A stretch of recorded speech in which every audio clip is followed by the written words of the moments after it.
Today we're gonna start on putting the base together for the grill. So we're gonna measure, we already marked the 19 and 5/8 point on all four studs. The stud I'm using is 10 feet long, and wrapping around I need 9.5, so I can do it in one continuous piece. I'm gonna use the saw so my cuts are nice and clean. Since I work alone, so I'm gonna install these temporary bevel over here, over here, over here. So when I put the base, I I can have the liberty to fit it correctly. All right, this is the dry fit for the base of the grill. So it basically, this is where the cabinet will go, and this is already measured. The wall will, the bricks will cover this area and go around there.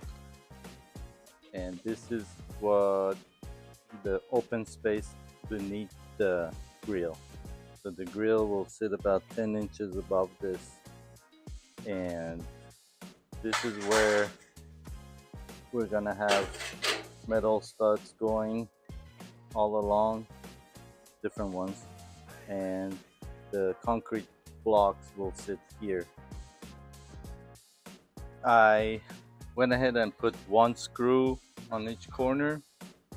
The reason is I want to hold it together. Now this corner is fixed.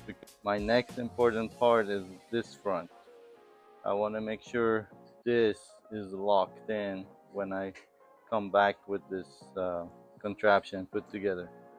So I'm gonna lock this corner with the plier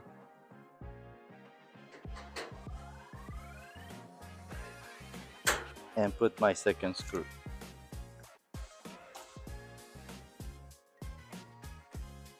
This cannot move.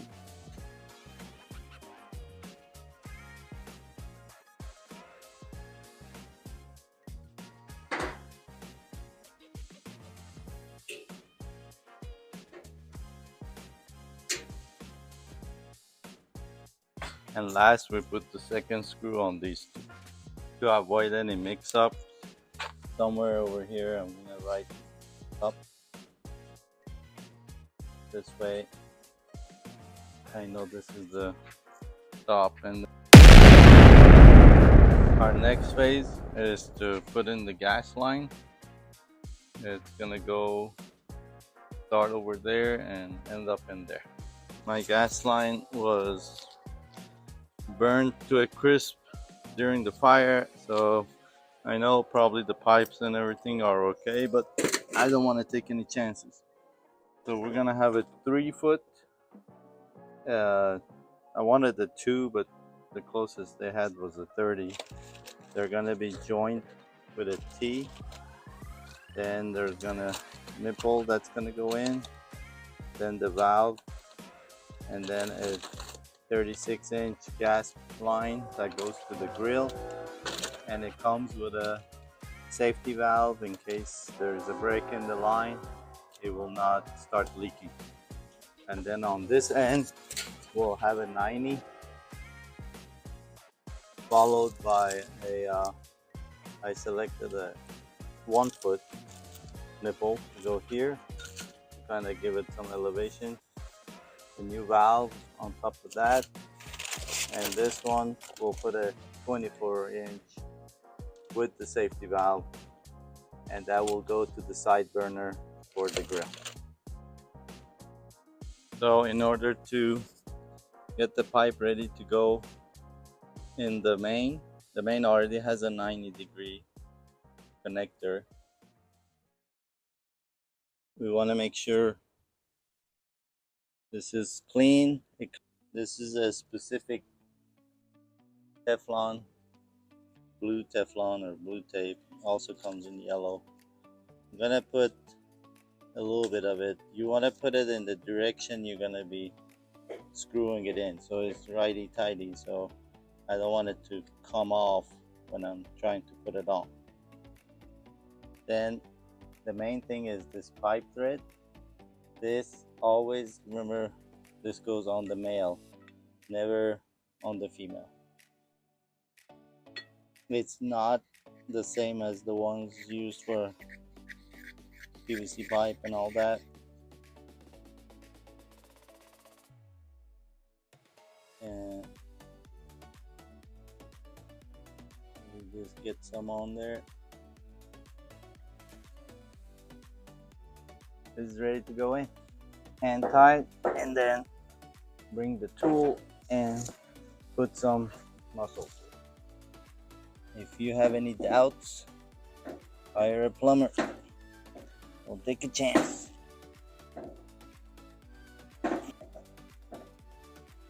Yeah, I'm gonna leave some turning room because I'm gonna be tightening more stuff and you may want to turn. I don't want to go to the max.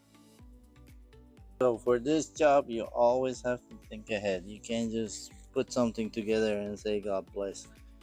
So this gas pipe, if you notice, is hitting this stud at this angle because of the stud. We are looking at 20.5 from this pipe to the front of the structure.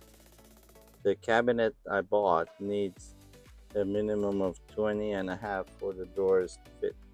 So I'm not gonna take any chance and find myself here trying to figure out how to push that cabinet in with the 1/2 inch sticking out. So I'm gonna cut a little bit out of this, and that's okay. It's not gonna really affect it. Plus I'm gonna be adding 2 more studs here, so anything I diminish from this stud, I'm gonna be adding it to the next stud. Okay, I'm gonna file this one under the category of I don't know, but I wanted to do it this way because I want to be sure. So this gas pipe touching the metal is kind of making me nervous, so I went a little deeper with the hole. I used some leftover pieces of hardy plank and trapped the metal in there. That's also gonna serve as a brace, and the pipe is level, which doesn't really matter, but looks good and makes me feel good. And it's not sticking out into my space because now, according to my tape, I have a cool 21 plus inches of clearance. Next piece is gonna be the T, so we're gonna clean this and attach the T.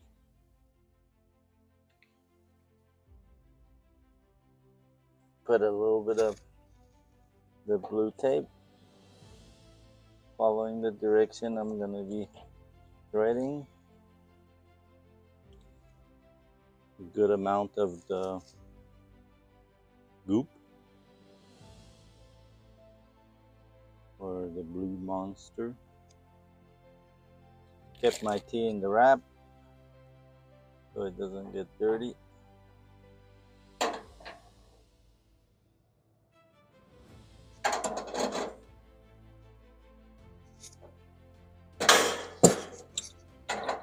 I really don't think I need to go any tighter. If I go one more turn, I can, but let's not overkill.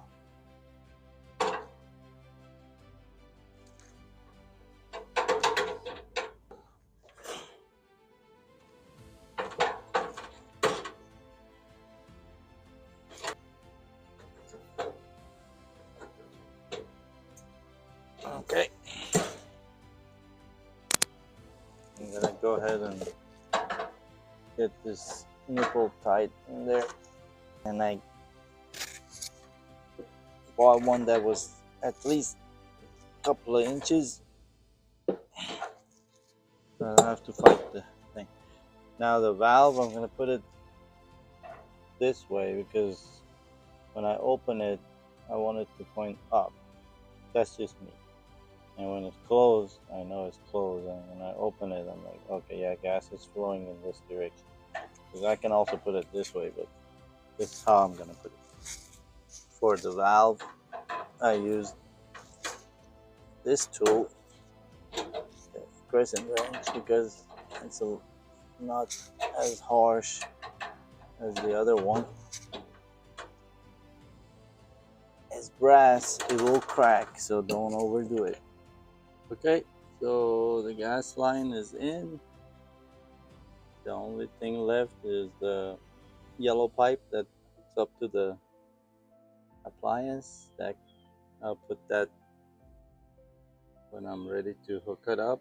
And at some point I'm gonna do a leak test.